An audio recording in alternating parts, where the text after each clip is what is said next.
I am honored to be here, and I am just grateful that so many of you are able to be with us on this occasion as well. Thanks to Brother Williams for the invitation, to all of those who have worked diligently with him to make this program as successful and productive as it has been. To all of the preachers who have preceded me and have shared the message of truth. And I guess I'm going to have to hold this thing. Let me just try that. I don't like doing this. I'm not one of those mic holding preachers. Brother Williams gave me a little information. He gave me 2 scriptures and 1 word. And I really agonized over what actually is he expecting me to do. And then I noticed the theme. The theme said, from heaven or from men. And then I concluded that if I explain the text, the message will be from heaven and not from men. So I want to do 2 things. I want to give you a shocking statement. Then I want to give you an illustration and spend a moment looking at the text. Here is the shocking statement, possibly. Teachers must become the lesson. Yes, you heard me correctly. The teacher must become the lesson. It was interesting to note, if you was paying attention, Brother Spivey said that in his presentation. And I thought, well, maybe it's not a shocking statement for an enlightened audience of this nature. But teachers must become the lesson. Students learn from lessons, not from the teacher. Because students will learn nothing from a teacher who has no lesson. But students will learn everything from the teacher who becomes the lesson. Therefore, a teacher without a lesson is nothing more than a student in need of a lesson. The teacher must become the lesson. A master carpenter will lay out the engineered design called the blueprint. The master carpenter then all day long he works alongside the instructions of the blueprint. I tell people I'm a farmer by birth, concrete finishing bricklayer by trade. I understand the importance of working alongside the blueprint. The master carpenter lays out the plans, and all day long he works alongside the blueprint. And when he works alongside the blueprint, he becomes the lesson. He becomes the lesson. The apprentice carpenter, on day 1, he observes the master carpenter working alongside the blueprint. He just watches him. He watches the master carpenter, because the master carpenter is working alongside the blueprint. And when he works alongside the blueprint, he becomes the lesson. So the apprentice carpenter on day one watches the master carpenter working alongside the blueprint. On day two, the apprentice carpenter participates with the master carpenter who's working alongside the blueprint. By observation and participation, the apprentice carpenter becomes a master carpenter. By watching the lesson that's working alongside the instructions of the blueprint. Now you've got the illustration. Now let's go to the text and maybe I'll give you a few minutes back also. Now remember this though, the master carpenter is not perfect. But the master carpenter must be faithful to the blueprints. Well, what does it mean to be faithful to the blueprint? He must willingly correct every mistake that he discovers. You have someone building an addition onto your house and then discover the blueprint called for 22 feet. He has 21 and a half and he won't change it. He's not a faithful carpenter because he discovered the mistake, expects compensation, and will not correct the error that he has discovered in his own doing. So the master carpenter is not perfect, but he must be faithful to the blueprint. He must be willing to correct every mistake that he discovered. Now that's the illustration. If you got that, you'll have the lesson. Now let's look at the text. Let's look at the text. The Apostle Paul, and he gave me two texts. He gave me Ephesians chapter 4 and verse 11, and he gave me 2 Timothy chapter 2 verses 1 and 2. 2 Timothy chapter 2 verses 1 and 2. In 2 Timothy chapter 2 and verse 1 and 2, the Apostle Paul entrusted, or rather he charged the evangelist Timothy. He said to him, the King James uses the word commit. Other translations uses the word entrust. He said entrust the lesson to faithful men who will be able to teach others also. Now notice what he does. There's two words we got to define. Number one, faithful. What does it mean to be faithful? To be faithful means to fulfill assigned responsibility. Sometimes we evaluate people to be faithful because they show up twice a month. Well, if that's all you have assigned your members to do, then they're faithful. But that's not all that God has assigned us to do. So it is possible for us to be faithful in one area and not faithful in another. If you are assigned to be the janitor and turn on the air conditioner, now you can clean the building immaculate. You were faithful in cleaning the building, but you were unfaithful in regulating the temperature. So to be faithful means to fulfill assigned responsibility. Now, your Bible for that would be Ephesians 6 and verse 21, Colossians 4 verses 7 and 9. When you read that, you will find that Paul will say, I sent a faithful brother, and the purpose for which I sent him, he's going to do it. I sent him so that you will know how we're doing. And he's going to do that.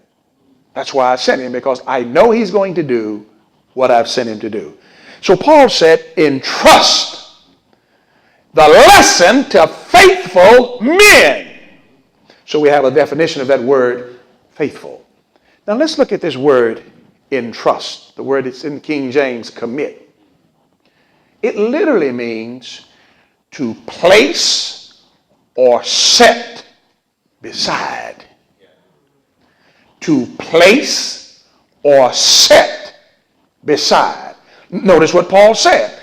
He said, the things, the lesson, the teaching, the instructions that you have heard from me in the presence of many witnesses. He said, Timothy, I want you to take the lesson and place the lesson beside faithful men. Take the lesson, place it beside faithful men. Place the lesson beside faithful men. What happens when you place the lesson beside unfaithful men? He said, place the lesson beside faithful men. Then what the faithful men going to do? They are going to walk beside the lesson. Exactly what the master carpenter has done all day long. He has walked beside the blueprint. So the faithful men are now going to do what? Walk beside the lesson. But now watch this. When they walk beside the lesson, they become the lesson. They become the lesson. Because others will look at them walking beside the lesson. They will learn how to be faithful by watching them. They became the lesson. So the teacher must become the lesson. Now, when the faithful men walk beside the lesson, they are then teaching other men to walk beside the lesson. So the faithful men who are the teachers become the lesson. Now, you all have never had this experience. You may have heard your grandparents talk about this. I grew up on the farm. I plowed mules. I know you can't understand that. My daddy never wrote me any instructions on plowing. I watched him. He became the lesson. I learned how to do it by watching the lesson. He became the lesson. He would say, stand over there, watch me. This is how you do it. And I watched him and learned how to do it. He became the lesson. So Paul said, take the instructions, the things that you've heard from me, and place them beside faithful men. And the faithful men will fulfill their assigned responsibility. They will walk according to the lesson, and they will become the lesson. Because as people watch them, teachers must become the lesson. Students learn best when the teacher becomes the lesson. Now you understand Paul in 2 Corinthians chapter 11 and verse number 2 when he said, follow me. Follow the lesson. He could have easily have said, do what God said. He could have easily have said, follow the Lord. He could have easily have said, follow the Lord's instructions. But he said, follow me.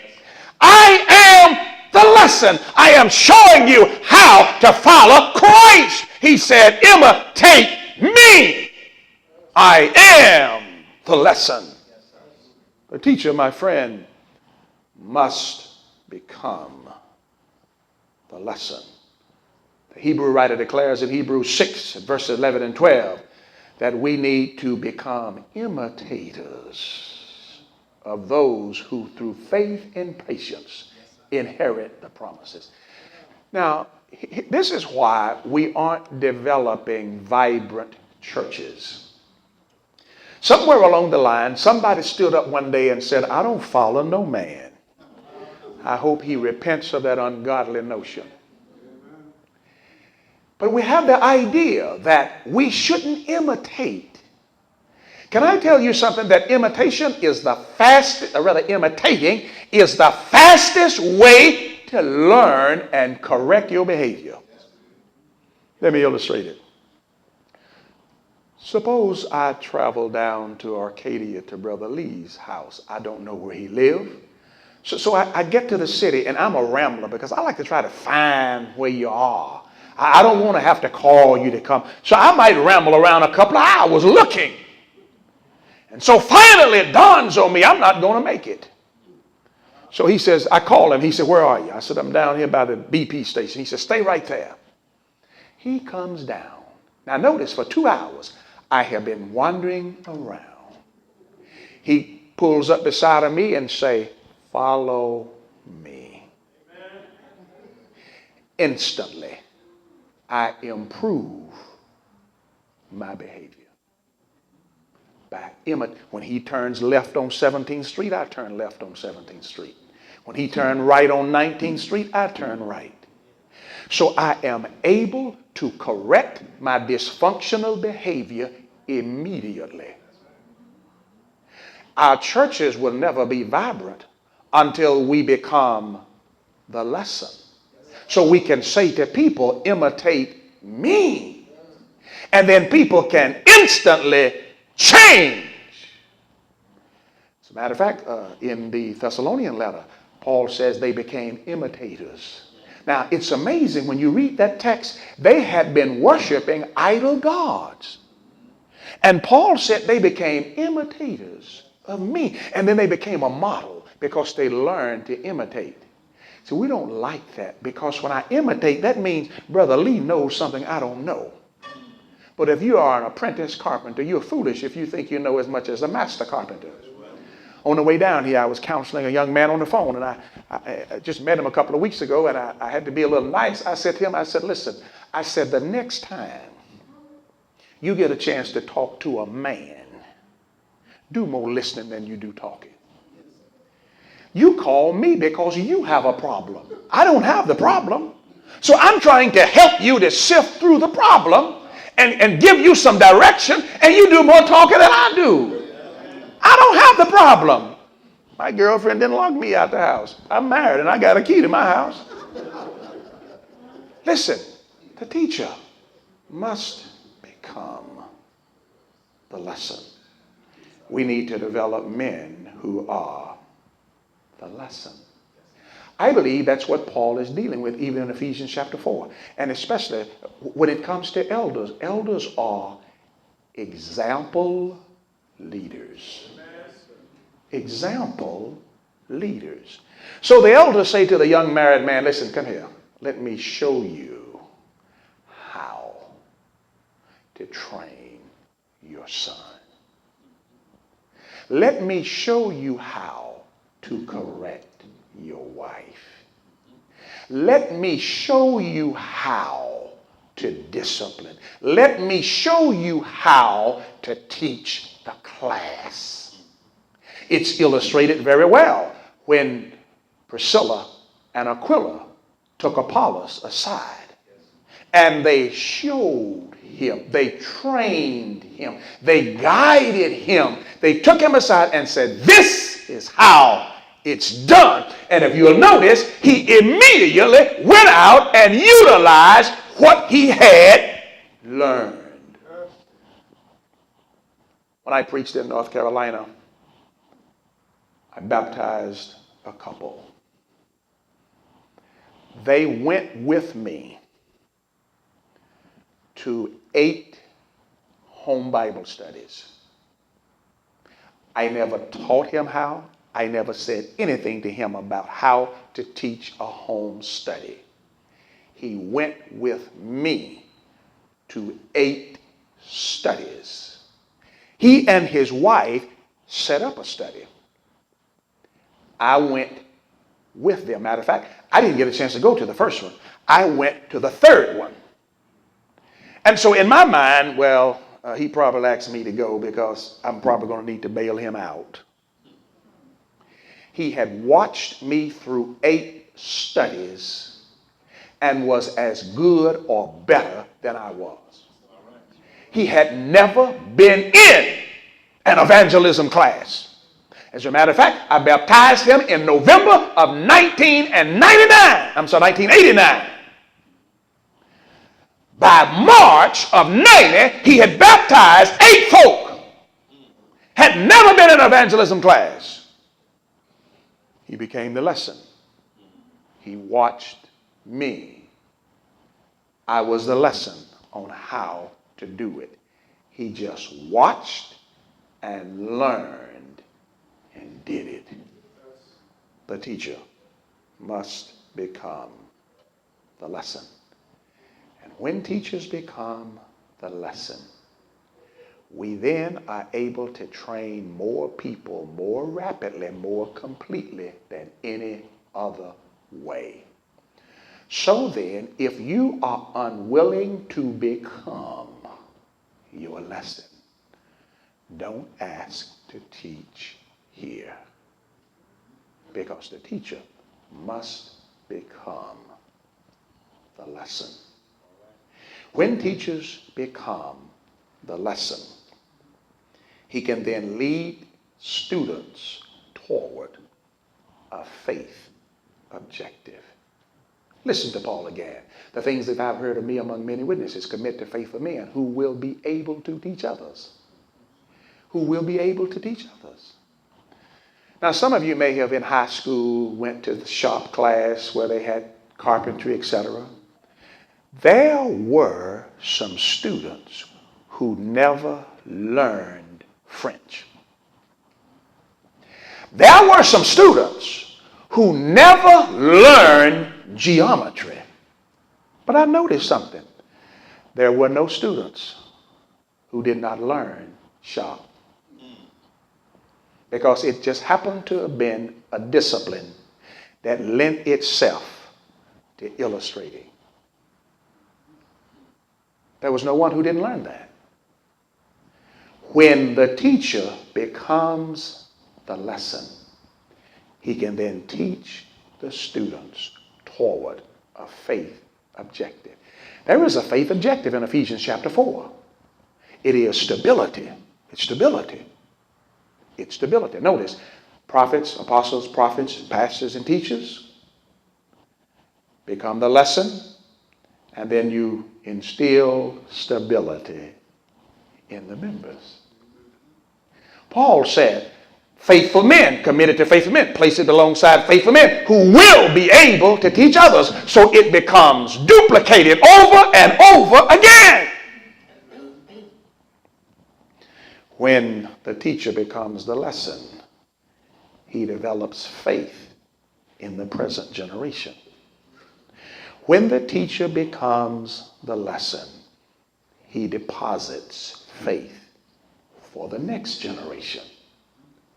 When the teacher, or rather from the verbal lesson, we hear what to do. From the visual lesson, we see how to do it. Just about all of our members know what to do. They just don't know how. Every husband knows he ought to train his children. Every father knows he ought to train his children. He just doesn't know how. Every husband knows he ought to love his wife. He just doesn't know how. Every husband knows he ought to at some time correct his wife. He just doesn't know how. And occasionally, every wife needs to correct her husband. She just doesn't know how.